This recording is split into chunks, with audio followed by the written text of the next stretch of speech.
Isang pinagpalang umaga po sa ating lahat. Parang napakalumanay, ano? Pinagpalang umaga po. Alam niyo po ngayon ay unang linggo po ng buwan ng June. So, alam po yung mga nagdaan natin topic, kung napapansin nyo po, ay ito po ay paglago kay Kristo. Yung mga laman po ng mensahe ay medyo po masakit. Nasaktan po ba kayo? Amen. Masakit po yan. Ngayong umaga po mas masakit ang mapapakinggan natin. Handa ba kayong makatanggap ng masakit na mensahe? So, maraming salamat at good morning po kila Pastor Val, kay Pastor Abibi, Pastor Johnny, at sa lahat po ng mga kapanood po ng ating FB Lives.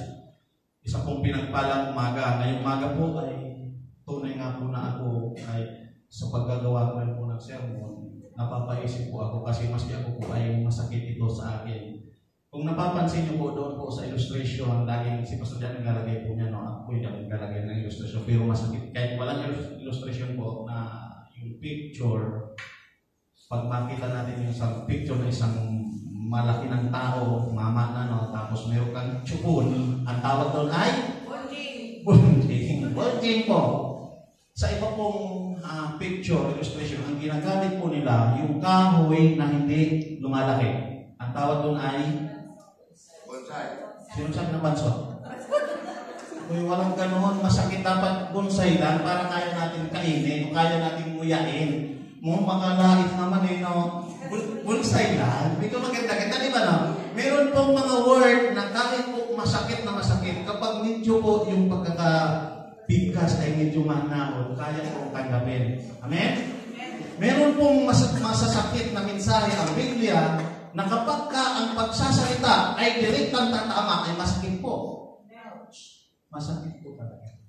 So ngayong umaga po, dahil masakit po ang ating mensahe, parte po ito ng paglago natin sa ating pananampalataya. Kung mga naunang sermon sa buwan ng Mayo po ay paglago kay Kristo, sa pananampalataya kay Kristo, kung napansin niyo po yung laman ng mga mensahe, gano'n, ngayon po ay spiritual maturity. Kailangan po nating mag-mature.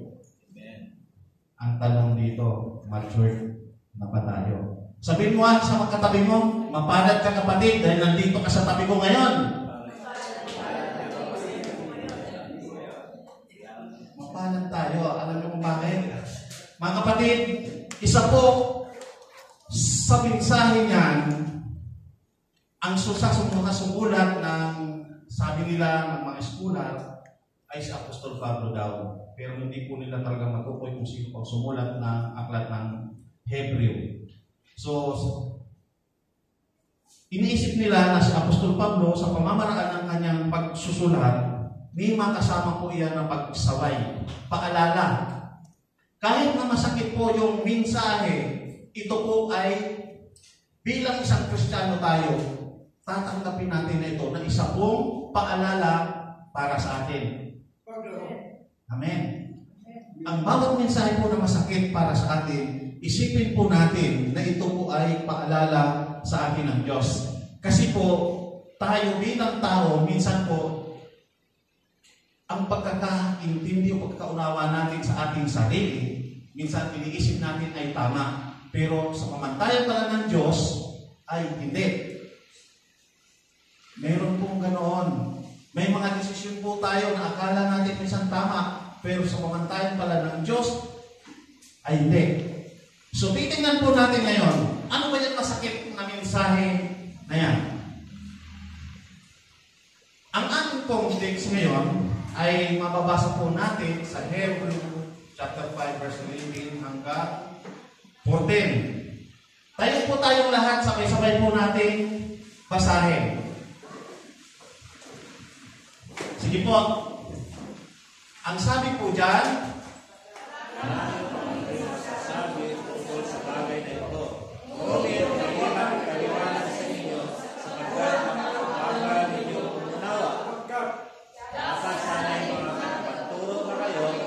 subalit hanggang ngayon, kailangan pa kayong turuan ang mga kanilang aralin tungkol sa mga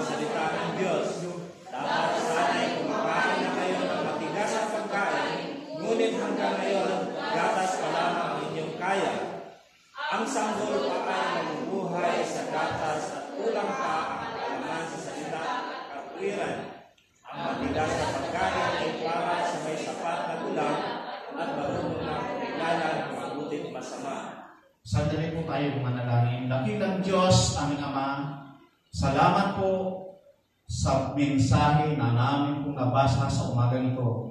Panginoon, bigyan mo nga po ang bawat isa sa amin ng karunungan, ng kaunawaan upang amin pong matanggap kung ano ang ninanais ninyo sa bawat isa sa amin. Aming Diyos, maging pagpapala ito sa amin, parte ng aming paglago, pag-mature, upang kami ay magamit patuloy sa iyong ministeryo. Salamat o Diyos at nawa Panginoon sa umagang ito, ikaw ang aming mataas at maparangalan. Ito po ang dalangin sa pangalan ni Jesus. Amen. Makakaupo na po tayong lahat. So, kung papansinin niyo po, no, sabi po ng Hebrew, sa 11 pa lang po, alam niyo po ilang beses ako nagpalit ng sermon, pero ito po, dito pa rin po umansak sa isang ito. Kasi yan ang nais ni Lord sa atin. Ang sabi dyan, sa nagsulat niya ng pagkakasabi, marami pa kaming masasabi tungkol sa bagay na ito.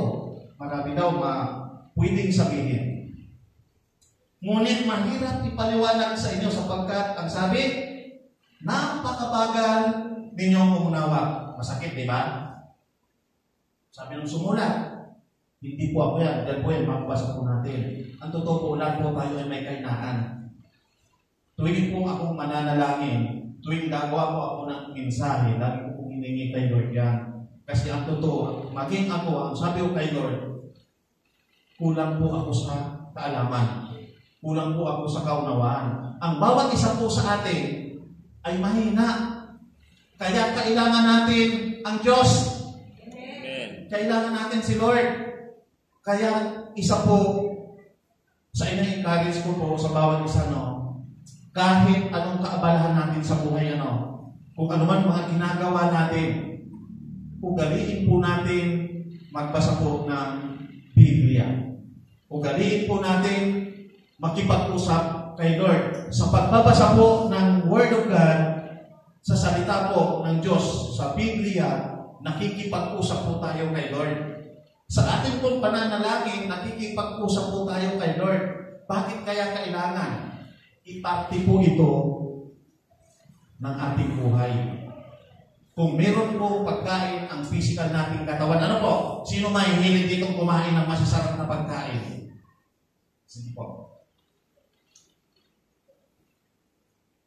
Hindi yan bago kumakain. Ang minulo lang, masarap na no? Tapos yung sinanay test, minsan pag nagluto yan ng, ano ba yun, yung halong-halong gulay, rambol na gulay. Rambol na gulay, tapos sasabawan niya. Misaw na isda. Ang sabaw nun, ang sarap gupi-gupin. Kasi healthy po yun sa katawan, nagpapalakas. Ako gusto ko yun Pero kung meron tayong pagkain na parang maging malakas tayo, maging masigla ang ating katawan, tingnan mo to may gusto kang kainin na hindi mo nakakain, para kang balisa. Pero pag nakain mo, ang sigla mo, hindi ka pa nagbibida ka na sa iyong kaibigan, sa iyong kasama sa bahay. O diba? May mga pagkakataon na gano'n. Sino mahilig sa kumain ng lechon? O, lechon. Ang balat noon ay masarap, diba? Lalo pag crunchy, maluto, bagong luto. Pero sa mga high-blood, bawal na rin yun. Pwede kayo tumigil, tikim lang. Pero mas mga high-blood kayo, pati kayo pinakain, Siyempre, masarap yan So, ang mensahe na ito pala sa atin ay masakit. Bakit? Napakabagal daw natin makaunawa. Totoo po kasi yun. Lahat po tayo may mga kahinaan tungkol sa pangunawa. Kahit sino po sa atin. Kapag binasa mo, magbasa ka ng isang passage yan o isang context. Kapag binasa po natin yan, minsan hindi natin maunawa. Nangyayari din po yan sa akin. Kaya nga ito po ang isa pong paalala na kapag tayo po ay magbabasa, kailangan po natin humingi ng wisdom, karunungan sa ating Diyos.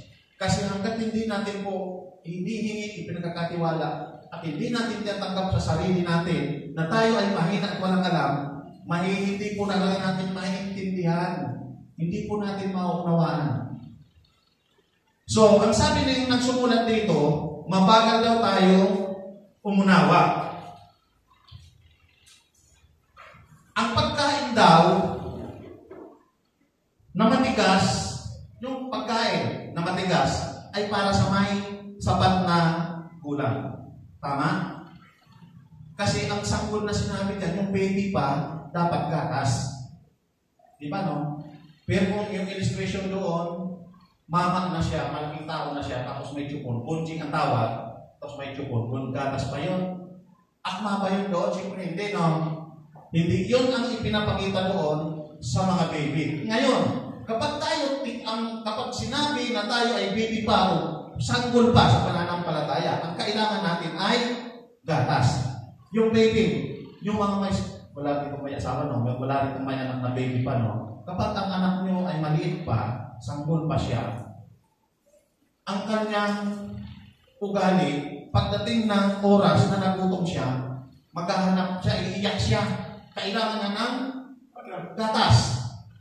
Tayo po, mga mananampalataya, ang ating pong espiritu ay naghahanap din po yan ng pagkain. Ano ang pagkain na hinahanap niya? Ito po yung Word of God. Salita ng Panginoon. Spiritual food. Yan ang pagkain niya. So kapag hindi natin pinapakain ng ating espiritu, ano ang mangyayari sa atin? Ano po mangyayari? Bonsai, sabi, bonsai. O pansot bonsai. Ibig sabihin, kulang. Hindi siya sustansya, hindi siya nakaka-absorb ng sustansya. So, hindi siya agad-agad lumalaki. Kaya kung titingnan natin dyan, sa verse 12, ang sabi dyan, dapat sana mga tagapagturo na kayo. At dapat tagapagturo na kung kumakain ng matigas na pagkain. Subalit hanggang ngayon, kailangan pa rin kayong turuan ng mga panimulang aralin tungkol sa mga salita ng Diyos. Dapat sana'y kumakain na kayo ng matigas na pagkain, ngunit hanggang ngayon, gatas pa lamang ang inyong kaya. Parang hindi naman bagay ako, pag titimpla ng gatas na aking may bahay, ayaw gusto kong kape na lang yung form. Kahit mag-mix doon sa kape, ayaw maglalagay ng gatas na. Pero kailangan po yan ng katawan natin. May gatas na pa nga doon? Meron po, no? Meron. So, ang pinag-uusapan po natin dito, ang sabi ng sumulat, hindi po yan patungkol sa literal na pagkain. Kundi ito, ang tinutukoy dito, yung ating spiritual na buhay. Na nagpapatuloy tayo, dapat. Saan? Dapat nananapit ang ating espiritu na makatanggap ng spiritual na pagkain. Ang sabi kasi dito, ang matigas na pagkain para sa may sapat na gulang at marunong kumilala ng mabuti at masama.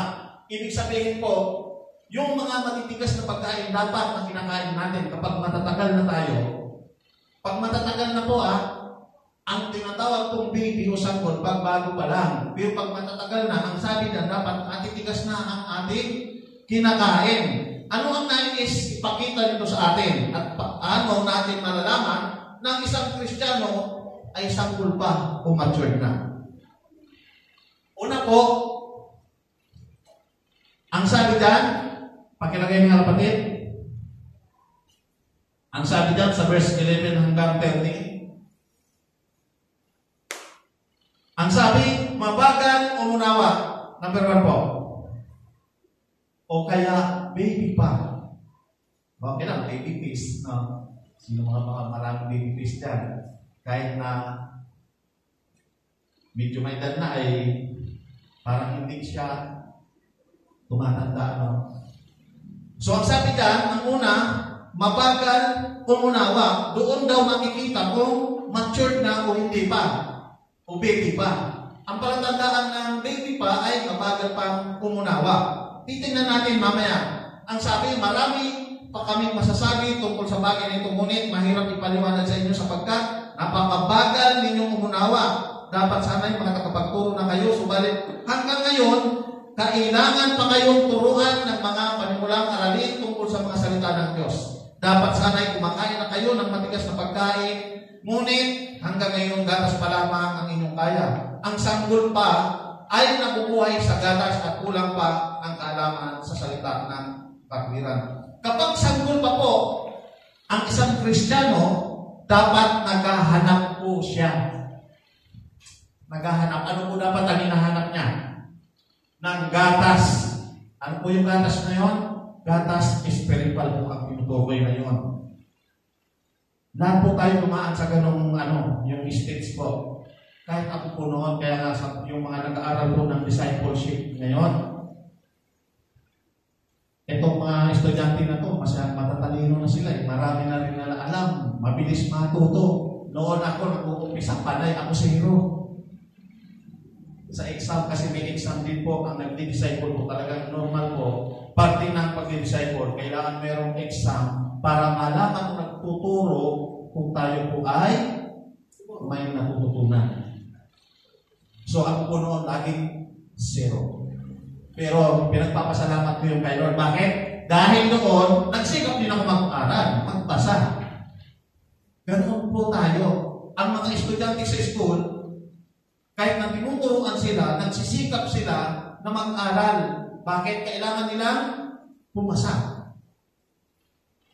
Diba? Kailangan. Tayo rin naman. Sa ating buhay Kristiyano, dapat nagsisikap po tayo. Ang sabi niyan, dapat tayong manabing sa spiritual na gatas para daw lumaki tayo malusog. Hindi bonsai. Hindi bansot. Bonsai. Bonsai lang. Opo. Natatandaan ko na po, may devotion si Pastor Johnny, no? Yung devotion na yun niya, kung titignan niyo po yung babasahin at uunawain niyo, masakit po yun sa atin. Kahit masakit yun, totoo naman po talaga yun. Ang sabi niya doon sa devotion, ang isang puno na dapat, ang isang puno na natanim dapat, tayo po, natanim dapat tayo sa tabing ilog o sa magandang lupa o lugar. Bakit daw? Upang tayo daw ay lumaki, maging malusog at makapamunga.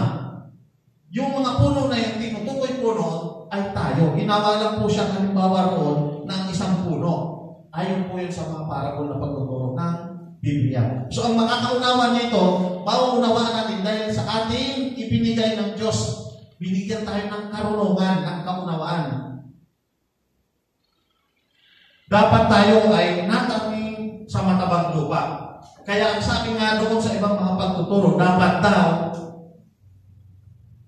tayo, habang tumatagal, totoong masakit po ang mga napapakinggan po natin sa mga sermon.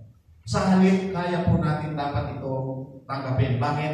Dahil po sa masasakit na yon, natututo tayo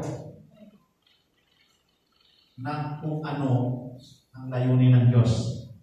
Kahapon po, sa Bible study namin, ang tinapik po namin doon, ang tanong, paano makakapasok sa karya ng Diyos? Ang tanong doon, sigurado ba kayo na lahat ay makakapasok sa karya ng Diyos? Masakit po yung mga ganun ng mga tanong. Halimbawa ako po, tatanong, sigurado ba ako makakapasok sa karya ng Diyos? Kasi sabi ni Kristo, hindi lahat ng tumatawag sa ating Panginoon tayo papasok sa karya ng Diyos. Sabi ni Kristo, no? Dinagreklamo yung kanyang mga audience. Panginoon, nangaral kami, nagturo kami, nagbahagi kami ng Ebanghelyo. Nagpagaling pa nga kami, nagpalayas pa nga kami ng sa pangalan mo. Pero sabi ni Jesus Christ, hindi ko kayo kilala. Alam niyo po kung bakit? Ang iba po doon, mga Kristiyano na. Kasama na nila sa pangangaral. Bakit kaya sabi niya ganoon? Pati po ng paglago sa ating pananampalataya, dapat maunawaan po natin kung yung mga Kristiyano na yun na sinasabi ni Kristo ay mahirap makapasok sa karya ng Diyos, ngayon, bakit kaya? Unawain natin mabuti. Sa ating pananampalataya, tingnan natin mabuti ang ating sarili. Kailangan natin matuto, kailangan natin lumago, at kailangan natin mag-mature. At dapat maunawaan natin kung ano talaga ang nilalayo ng Diyos. Ano ba talaga ang kanyang kalooban para sa atin. Ang sabi po dito, kailangan lumaki siyang malusog. Kailangan natin mag-mature. Pero kung baby ka pa, tapos ayaw mo ng gatas, tingnan niyo po yung, kung titingnan lang po natin, ang bata, ang baby o sanggol, kapag baby pa at ayaw ng gatas niya, yan ipapakain sa kanya, mamamatay siya, di ba? Mamamatay siya. Ganon din tayo. Kailangan natin ng pagkain spiritual, kaya dapat tayo nagpapatuloy. Kaya salamat sa Diyos kasi naandan kayo. Sabihin mo sa katabi mo, salamat at naandito ka kapatid. Parte ng ating paglago, no? Araw ng linggo na itinalaga sa atin ng Diyos. Salamat naman at pinapahalaga natin at binibigyan natin ng panahon. Naglalaan tayo ng panahon para sa araw ng pananambahan. Kasi dito, unti-unti natin nalalaman na kailangan pala, mahalaga pala. May mga gawain din po tayo sa mga Bible study. Iyon po ay pagpapakain din po ng salita ng Panginoon. Lahat po tayo, kailangan natin ito para tayo sa pagbilang pagkunlad sa ating pananampalataya. Hindi po lalaki ang isang sanggol kung hindi niya kailangan ng gatas. Katulad din natin. Tayo, hindi pa tayo ganoon ka-matured. Kaya kailangan pang manurture ang bawat isa sa atin. Ito yung pagkain na dapat nating pinakahangad para mas lalo nating maunawaan kung ano ang nais ng Diyos. Unang Pedro chapter 2 verse 2. Ang sabi diyan, gaya ng sanggol, kayo'y manabik sa dalisay na gatas na espiritual upang lumago kayo sa pananampalataya hanggang makamtan ninyo ang ganap na kaligtasan. Tingnan niyo po, gaya daw ng sanggol, kailangan manabik din tayo. Kailangan natin yun. Para daw saan? Para maging sa ganap na kaligtasan. Napakahalaga po para sa atin. Dapat po ang isang sanggol ng Kristiyano ay nananabik sa gatas na espiritual. Bakit? Upang lumago, lumaki, maging malusog, at hindi maging bunsay. Kailangan po ng espiritual na pagkain. Hindi po physical na katawan ang tinutukoy ng apostol, kundi paglago sa espiritual na buhay Kristiyano. Ito po. Ang totoo po, lahat tayo mayroong ganitong karakter. Una, matampuhin. Di ba? Meron po tayong mga ganyan. Lahat po tayo. Marunong tayong magtampo, marunong tayong masaktan. Ang Kristiyano ba hindi dapat masaktan? Nasasaktan pa rin po yan. Pero kahit tayo nasasaktan, natatanggap natin. Dahil parte po ito ng ating pag-mature, sa halip na tayo ay mag-murmur o kaya kung ano mang gawin natin, lumayo o kaya kung ano man, sa halip, pagkaisipin na lang po natin. Bawat isa sa atin, may kanya-kanya tayong pananagutan sa Lord. Ano ang nais kong tukuyin? Bilang matured na tayo, matatagal na tayo, Kristiyano, o yung hindi pa man. Kung may mga taong kinatitisuran natin, may mga taong nakakasakit sa atin, lalo na yung mga matatagal ng Kristiyano, pakatandaan po natin ito. Ako po, lagi pa ako nakakarinig ng ganyan, pero iniisip ko na lang, inuunawa ko na lang. Bakit na kaya ito nasasabi sa akin? Halimbawa ganito, may nakasakit sa akin. Okay, masakit yun. Pero sa halip na siya ay patulang ko, sa halip na may gawin akong paglaban sa kanya, bahala si Lord. Natatandaan ko, sino po nakabasa sa aklat ni Daniel, ni David? Sa Samuel, ata po yun, kalawang Samuel. Kasaysayan po yun ni David at yung si Hari Saul. Ayaw labanan ni David kahit gusto na siyang patayin ni Saul, ni King Saul, kasi sa inggit o kaya kung anuman dahilan. Pero anong sabi ni David? Kahit kaya niyang gantihan, ang sabi ni David, hindi ko gagawin yun. Kasi ang sabi niya, itinalaga din siya ng Diyos. Ngayon, bahala ang Diyos na magparusa sa kanya, hindi ako, sabi ni David. Iyon ang katwiran ng isang leader po, ng isang lingkod ng Diyos. So, sa bandang sa mga daling salita, si King Saul, pinarusahan po yun ng Diyos. Iniwan siya ng banal na espiritu, ang pumalit sa kanya ay masamang espiritu. At ano ang nangyari? Ibinigay siya ng Diyos sa mga kaaway. Yung anak niyang mabait na damay po roon.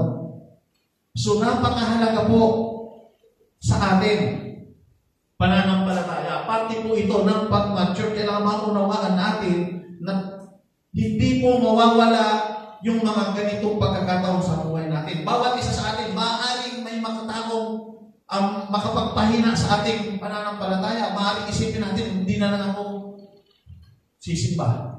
O hindi na lang ako aatin ng gawain. Totoo po yun. Minsan po nasasaktan tayo bilang tao. Pero po, mga kapatid, alalahanin po natin na sa halip na tayo ay manghina, mas pakaisipin natin. Bahala siya, bahala si Lord sa kanya. Kasi ang bawat isa po sa atin ay may pananagutan.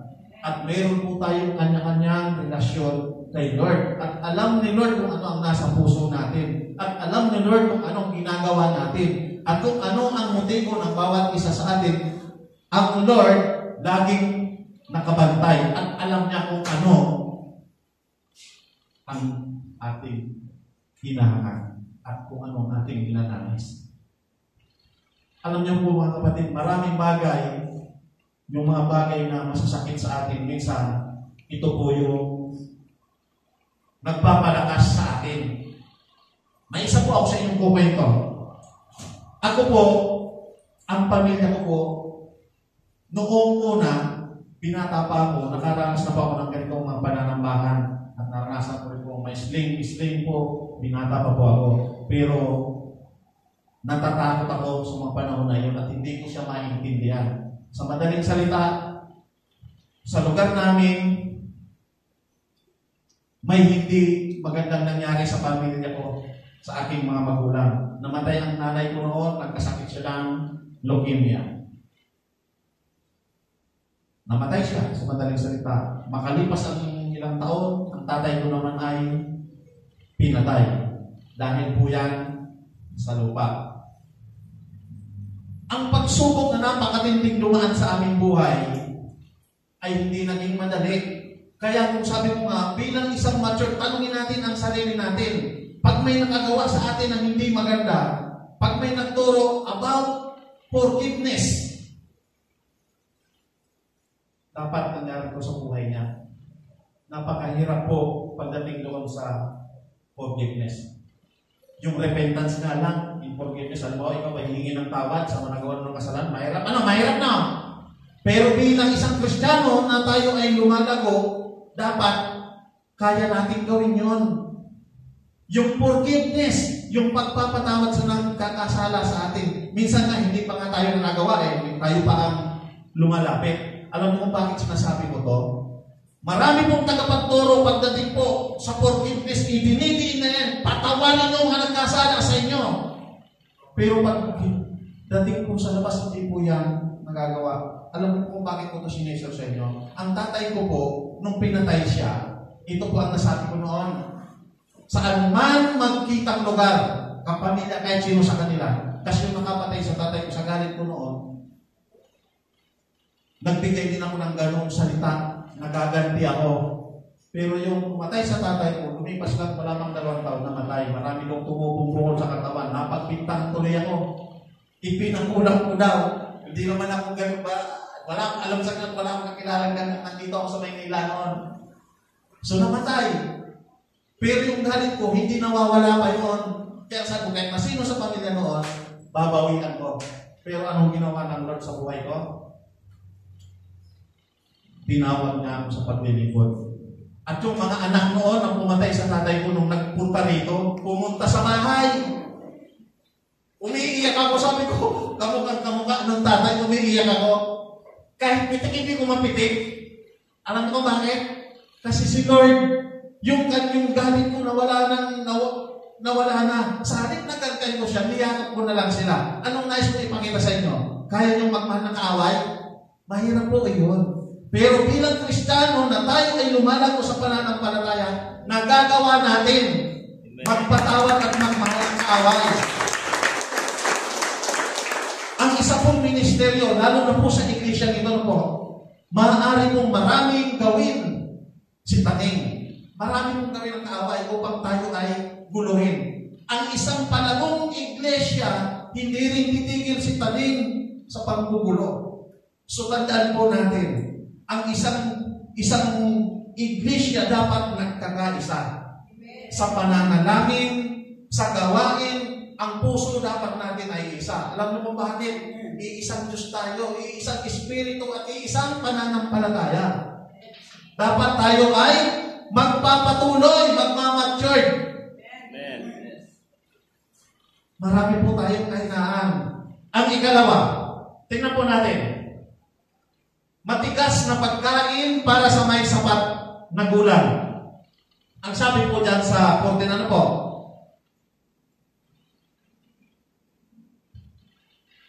Ang sabi po dyan, ang matigas na pagkain ay para sa may sapat na gulang at marunong ng kumilala ng mabuti at masama. Spiritual po, matured. Ngayon po, lahat po tayo, may mga pagkukulang pa po. Mayroon po tayong mga kahinaan. Tanggapin po natin yan. Hindi man natin ito masabi na ganito o hindi. Pero talagang lahat po tayo may kahinaan. At lahat po tayo, pagdating po sa spiritual na bagay, hindi pa po tayo talagang matured. Kaya ang ating pong laging panalangin ay ipaunawa ito ng Diyos sa atin. Kasi noon pa lang po natin magagawa ang mga ninanais po ng Lord.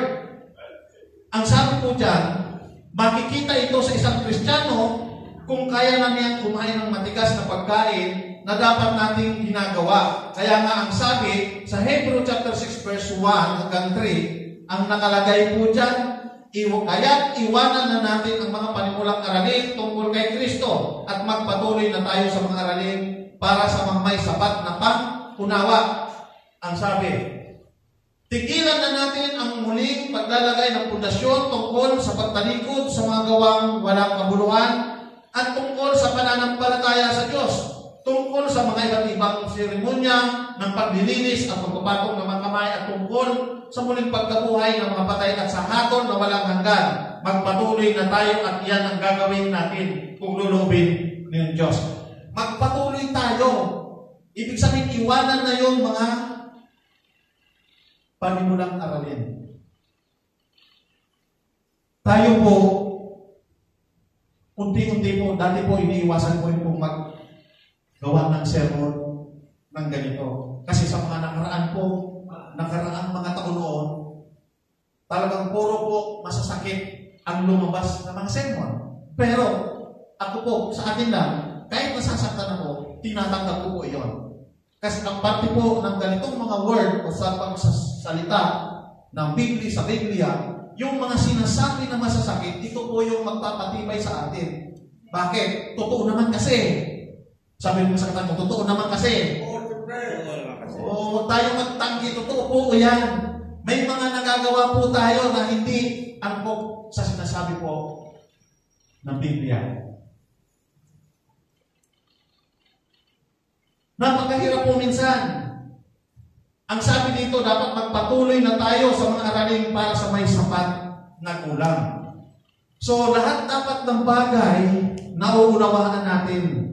Dapat, hindi lang nauunawaan, kundi inuunawa natin. Ang tutunay po na mature, umalago na kay Kristo, sa halip po na mag-reklamo tayo, ay gawin natin kung ano yung makakabuti at kung paano mapaparangalan ng ating Diyos. Alam niyo po, itong sermon na to, kaya po ito sinasabi sa inyo, sa akin po, masakit na po ito. Alam niyo po bakit? Kahit ako minsan, nagiging matigas din ang ulo ko. May mga bagay na parang hindi ko kaya tanggapin, pero wala naman tayong magagawa kasi sabi ng Biblia. At kapag sinabi ng Biblia, mula sa ating Diyos yan na naisulat upang maging paalala sa atin. Sabi mo sa katabi, buti nga. Kasi napakinggan nyo to. Kailangan natin magpatuloy, iwanan na natin yon. Yung mga ating mga nakaugalan, ang sabi dyan, alam nyo po, may mga ilan pa po sa atin, na kung ano ang nakagisnan natin noon, hindi pa rin mawala-wala. May isang kwento po dyan sa Thailand, yung isang elefanteng maliit pa, Maliit pa. Kapag ang isang elepante maliit pa, kahit nga po sa tao, yung maliit na bata, malilikot sila. Hindi mo sila basta mapigilan. Sino may mga apo, sino may mga talagang kung gusto nilang gawin, ganon. Ngayon ang kaugalian doon, yung elepante, ganon din yan. Maninira yan ng mga kung ano-ano doon sa lugar nila, kaya tinatalian ng kadina bilang pagsasanay doon sa mga elepante.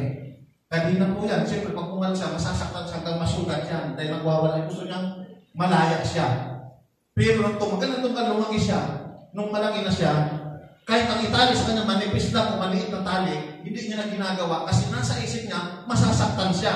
Anong ibig mo sabihin? May mga nakagisdan po tayo na ating ginagawa noon na hindi tayo makalaya ng tuluyan sa ating mga kultura, sa ating mga ginagawa. Na lagi natin binabalik-balikan. Ang sabi niya, dapat magpatuloy na tayo. Iwanan na yun. Dapat po iniiwanan na yun. Pero yung elepante, pag gagalaw niya lang, pag nasasaktan siya, naaalala niya, masakit na hindi niya yung gagawin. Napakalit, kaya naman putulin yung sa isang paggalaw niya lang kasi maliit ang detalye. Ganon tayo minsan ang mga Kristiyano. Kahit na matatagal na yung mga ibang Kristiyano, minsan bumabalik-balik pa rin yung nakaraan. So bilang isang matured na Kristiyano, dapat hindi na natin muling tinatanggap yung ganong kaugalian. Bakit? Na kay Kristo na tayo. Ang sino mang nagipag-isa kay Kristo ay isa na bagong nilalang. Ang sabi po yan ng Ikalawang Korinto, chapter 5, verse 17. Dapat tayo ay isa ng bagong nilalang. Ang sabi diyan, iwanan na ang mga panulang aralin tungkol kay Kristo. At sabi pa, magpatuloy na sa mga aralin para sa mga may sapat na unawa. Kasi kung paulit-ulit lang po doon, halimbawa, lagi lang po tayo doon sa pagmamahal ng Diyos lang. Totoo po mahal tayo ng Diyos. Eh paano pag nagsasaway na ang Diyos? Meron pong nagsasaway din ang Lord. Minsan may mga bagay pong ganito. Kaya bakit natin pinag-uusapan ito? Sa Biblia, lagi pong mayroon hinahalimbawa ang Panginoong Isus. Minsan tayo nakapokus sa mga bagay na material. Ngayon, ang sabi ni Kristo, doon sa kanyang kwento, kahit makamtan mo ang buong sanlibutan kung mapapahamak naman ang iyong kaluluwa. Aminin natin na tayo meron ganon. Naghahangad tayo na yung masaganang buhay, masinso, pero isa nakakaligtaan natin yung mga gawain natin kay Lord. Yung obligasyon natin dapat kay Lord, pero hindi ito obligasyon. Bakit si Kristo nagsasaway ng ganon? Ang sabi niya doon, kahit makuha mo, kasayo pa yung mundo na yan, pero mapapahama ka naman. Masaya pa yun? Okay. Mayaman ka na sa lahat ng bagay, sa iyo na, pero mapapahama ka. At ipinakita po ni Kristo kung ano ang kainan na ng matang ganon. So tayo, bilang mga Kristiyano, mayroon pong pagsaway pagdating po doon sa mga masasakit. Pagsaway po yan. Sa tingin natin, yung ginagawa natin ay mabuti, maganda, pero mayroon parang problema. No, may nakakaligtaan din tayo. So alalahanin natin lagi na bawat gagawin natin dapat naka-address o lagi natin pinanghahawakan at ito po ay nakaugnay po sa direksyon na nais ng Diyos sa atin. Halimbawa, ano po nais kong gawin dito? Kung tayo may mga pinagkakaabalahan na bagay, o sabihin natin, pagkakapirahan, at nakakalimutan mo na, may tungkulin ka pala kay Lord. Halimbawa, kailangan pala ngayon araw ng pananambahan.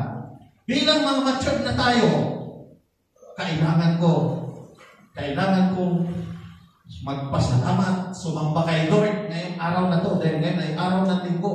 At dahil na-bless niya ako, kailangan ko rin magbigay sa Kanya, hindi lang ako, kundi may magagamit pa siya. Giving po, bilang matured, hindi lamang po tayo bine-bless ni Lord para sa ating sarili. Kailangan din natin i-bless yung iglesia, yung church. Bakit kailangan po ng church natin yan? Mga kapatid, bakit po ito? Si pastor naman yung sinisingit. Hindi po. Parte po ito ng ating pag-mature. Dapat maunawaan natin na kung tayo bine-bless ni Lord, dapat matuto rin tayo mag-bless. Magamit din tayo bilang isang resources. Kung daluyan ng pagpapala.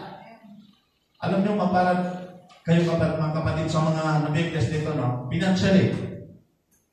Kasi binibless kayo ni Lord. At ipagpasalamat niyo yan sa Lord. Kasi hindi lahat po ay ginagamit pong daluyan ng pagpapala ni Lord. Kaya dapat tayo maintindihan natin bakit, siyempre, na pinaranas ng kasaganaan. Baka nakakalimutan natin na para sa atin lang ito. Meron po itong purpose o dahilan kung bakit tayo pinibless. Kailangan maging blessings din po tayo sa iba. Ngayon, ang isang pagbibigay, minsan po napakahirap po sa atin. Kung hindi po natin naunawan, kung hindi po natin alam yung tinanggap natin na biyaya kay Lord, hindi rin po natin kayang gawin yan. Yung maging giver ka. Kaya isa po yan sa mga bagay na dapat natin maunawa ko Ang totoo, wala ang pero dito ay may unang pinagdaanan nito. Minsan magdadalawang isip tayo magbigay. Pero mga kapatid, once na nagbibigay tayo, mas lalo tayong pinagpapala ng Lord. Minsan sa atin noon, magkwento ako sa inyo, yung mga time, mga nakarang taon, dumating sa time na nasa dansa po kami noon, at church po dito. Minsan,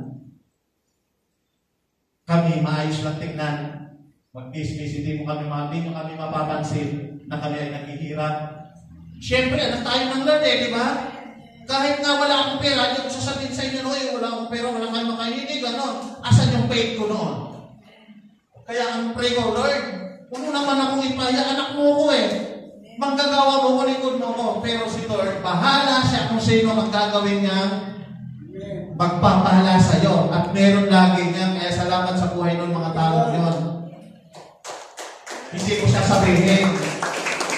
Kasi minsan, hindi natin alam, no, sa halip na tayo magreklamo, kay Lord tayo lagi lumapit. Ito yung prinsipyo ng matured na pag-uugali o karakter dapat ng Kristiyano. Sa halip na lumapit, kay kapatid, magkwento ka kapatid, tapos nalapitan mo, wala rin pa ng pera. Dalawa na kayo, may problema. Ano yung kapatid yan, hindi yung problema, wala rin akong pera. Pero hindi yun pinag-uusapan natin. Titingnan doon yung karakter natin. Sa halip na magreklamo tayo o mag-ano kay kapatid na hindi niya magagawa, kayo tayo lumapit. At bahala si Lord kung sino sa kanila pa itatouch, kung sino mag-bless sa inyo. Ako, meron akong ipay. Pulugan yun. At least, si Lord, bigay ni Lord yun. So, ganoon mga kapatid, hindi natin kailangan magreklamo sa kapatid kung kanino na tayo ay nahihirapan, ganito, wala tayong ganito, kay Lord tayo lumapit. Bilang isang prinsipyo ng mature na Kristiyano, kay Lord tayo. Dahil siya ang ating Diyos. Siya ang tatay natin, mayaman siya, at hindi mawawala ang faith natin dapat doon. Amen. Ang sabi dyan, tingnan po natin. Kaya sa mga nawawala ng pag-asa, no? Huwag kayong mawala ng pag-asa. Si pastor, kayo magpinto kayo pastor, na ikaw ay walang-wala, at si pastor wala ng pera. Dalawa na tayo, walang pera. Pero lumapit tayo kay Lord, sigurado yan. Sigurado yan, magkakaroon. Hindi ka mawawalan. Opo. Sabi, pag lumapit ka, sabi ito ang sabi ng mga politiko, no? Mga politiko. Sorry Pag lumapit ka, hindi ka mawawalan. O yun, hindi ka rin magkakaroon. Yung mga bunga, mahirap na yung tumubad pa. Kasabihan po yun. Pero kay Lord, once na tayo lumapit, sigurado po, hindi man ngayon bukas sumusunod sa mga susunod na araw, ipapapranas yan sa iyo. Ayan, next po tayo. Huwag tayong mag-alala mga kapatid. Ako rin, dati nag-aalala, pero isa yan sa pinapaalala sa akin. Nire-remind natin ni Lord, huwag kasi tatay mo ko. Ang mature na, kailangan hindi na nakabase sa kinaligayang kultura, mga tradisyon, ang ginagawa sa halip, ipamuhay na niya ang katulang tinanggap mula kay Kristo. Kasi binago na po tayo. Dapat, yun na ang ating ipamuhay. Ang ikatlo po, marunong nang kumilala ng mabuti at masama. Ang sabi dyan, marunong nang kumilala ng mabuti at masama. Tingnan niyo po, Kristiyanong mature, dapat tagapagturo na alam na niya ang katwiran ng Diyos at pagiging ganap. Ganap, pag sinabi ganap ka ng Kristiyano, anak ka na ng Diyos, may dapat ipinangaral tayo, with authority na yun. Si Paul po, pag siya nangaral, with authority siya. Talagang, kahit si Kristo, di ba? Pag nangaral siya, talagang may kapangyarihan. Lalo na tayo mga Kristiyano, binigyan tayo ng authority ng Diyos. Kailangan alam na natin na meron tayong power, meron tayong kakayanan, meron tayong karapatan. Bakit? Mga anak tayo ng Diyos. Meron na tayong karapatan. Panghawakan natin yon. Ang sabi po sa Ephesians chapter 4 verse 13 hanggang 15, ang sabi diyan, hanggang makamtan natin ang isang pananampalataya at pagkakilala sa anak ng Diyos at maging ganap ang ating pagkatao ayon sa pagiging ganap ni Kristo. Nang sa gayon, hindi na tayo maging tulad sa mga batang madaling matangay ng sari-saring aral. Hindi na tayo maililigaw ng mga taong kahangan ay galing tayo sa kamalian sa pamamagitan ng kanilang katusuan at panlilinlang. Sa halip, sa pamamagitan ng pagsasalita ng katotohanan, sa diwa ng pag-ibig, tayo dapat maging lubos na katulad ni Kristo na siyang ulo nating lahat. Tayo po, kung tayo ay na mga matured na, malalago na tayo kay Kristo kahit anumang pakinggan natin, hindi na tayo manililigaw. Ang totoong aral po ay napabasa po natin sa Biblia. At ang aral po niya ay nakasinto po kay Kristo. Si Kristo po, siya lamang ang makagagawa sa buhay ko, sa buhay mo, sa buhay nating lahat. Wala pong iba. So kung may mga aral man na mapapakinggan kayo, ako marami, sino mahilig dito mag-Facebook? Marami po ang makikita natin sa social media, lalo na yung meron po nagtatalo doon na kung ang turo ng ang doktrina ng isang simbahan ay ang dapat maging asawa lang ay isa, pegit daw yun. Diba? Meron po dyan, marami pong ganon. At kahit ako po, kaya ko patunayan na hindi ganon yun. Sabi nga ni Kristo, ikaw ay tumilitan sa isang babae, nagnasa ka. Ang sabi niya, nagkasala ka na ng pangangalo na. Wala pang punta, nag-isip ka lang. O tapos sabi mo, mag-asawa ka ng marami. Eh, nasaan yung batas na yun? At si Jesus yun, nagsasalita roon. So, hindi po dapat tayo magiligaw ng sari-saring turo. Pero doon sa mga lalaking gusto makarami ng asawa, take advantage sa ibang babae, panghawakan yun. Ay, dito ako. Ay, pwede pala, di ba? So, isa pong paalala sa atin. Tayo mga Kristiyano ay hindi ganun. Dahil tayo ay nakay Kristo. Sagrado po ang ating templo, ang ating katawan. Bakit? Si Kristo po ang naghahari dito. Una sa puso at pinapasok natin siya, templo niya itong ating katawan. So, paano mangyayari yun? Bilang isang paglago sa ating spiritual na buhay, dapat maunawaan natin ang mga bagay na dapat nating lakaran. Matured na. Matured. Hindi na madaling matangay ng sari-saring aral at hindi na maililigaw ng ibang tagapangaral. Ang hangan ay madaya sa kasalanan. Alam niyo po, kapag ganoon kasi ang pananaw, marami po maililigaw. Ang totoo po, kaya po natin ito naging topic minsan para malaman natin na hindi po na pwedeng ganon. Halimbawa, may mga dalaga dito, o may mga binata. Siyempre, ang tao, lahat tayo, sabi ko na lahat tayo, nakakita, sila laki, nakita ng babae, ang ganda, ang ganda niya, no? Binata sa lalaki. Yung babae pala, may asawa. Yung babae pala, magulo ang buhay niyo sa asawa. Naganap ng comfort. Maaaring mangyari? Maaari po yung mangyari. So, ang ipinapaliwanag, ang ipinapakita dyan, bilang mga matured, hindi dapat tayo matangay sa ganoon. Kasi pag napakinggan nyo yun, may mga nagtuturong ganoon, maaari natin patulan. Dito na lang ako. So, ano mangyayari? Magkakasala po. At kapag hindi po pinahintulutan ng Biblia na mangyari sa atin bilang isang Kristiyano, hindi po talaga pwede yun. Mali po yun at mauwi po yun sa kasalanan. Ang sabi dyan, sa halip tayo ay magsalita ng katotohanan sa diwa ng pag-ibig tulad ni Kristo. Magsalita. Anong ibig sabihin? Anong nais ipakita? Kailangan may pagsaway. Halimbawa, tayo magkakapatid kay Kristo. Pwede natin yung sabihin, kapatid, baka nagkakamali ka. Sa diwa ng pag-ibig, iparanas natin. Yung pagsasabi po, yun po ang ibig sabihin po nun, yung pagsaway ay mahal ka ng kapatid, hindi para kawain ka o itaboy ka.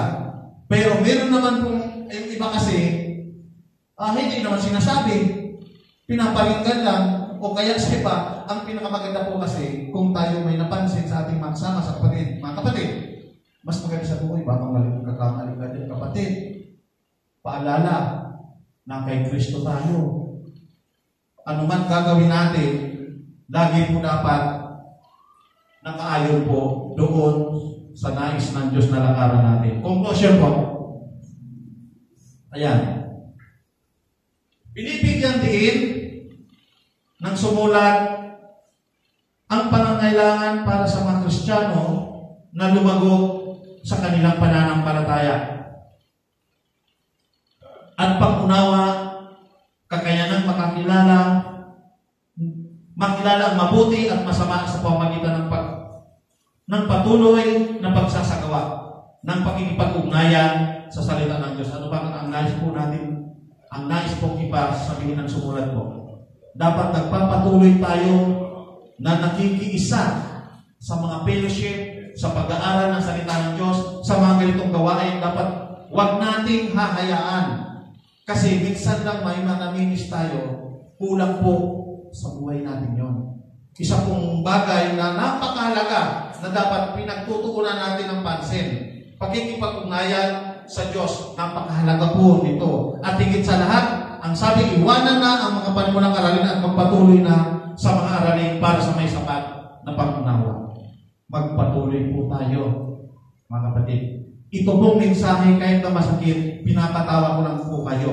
Pero ito po ay isang seryosong paalala sa atin na tayong lahat po, kayo at ako, kailangan magpatuloy tayo na matuto sa salita ng ating Panginoon. Doon po tayo dapat mag-focus. Diyan po tayo tatapos. Palakpakan po natin ang ating Diyos.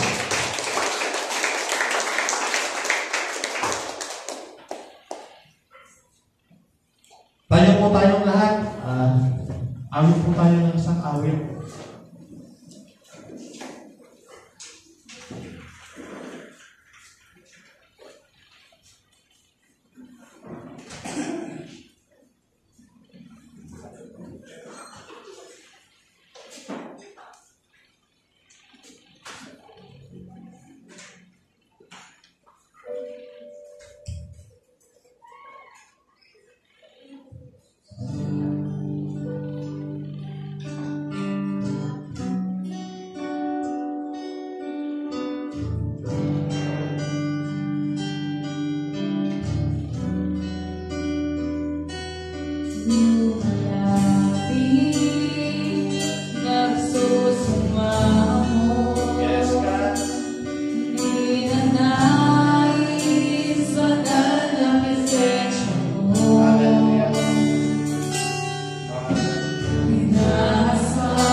namin matuto, kinakailangan namin lumago, hindi naman sa pagkakilala sa iyo, kundi Panginoon, magampanan namin, magawa namin ang bawat responsibilidad namin, hindi lamang sa aming pamilya, higit lalo sa iyo, Diyos.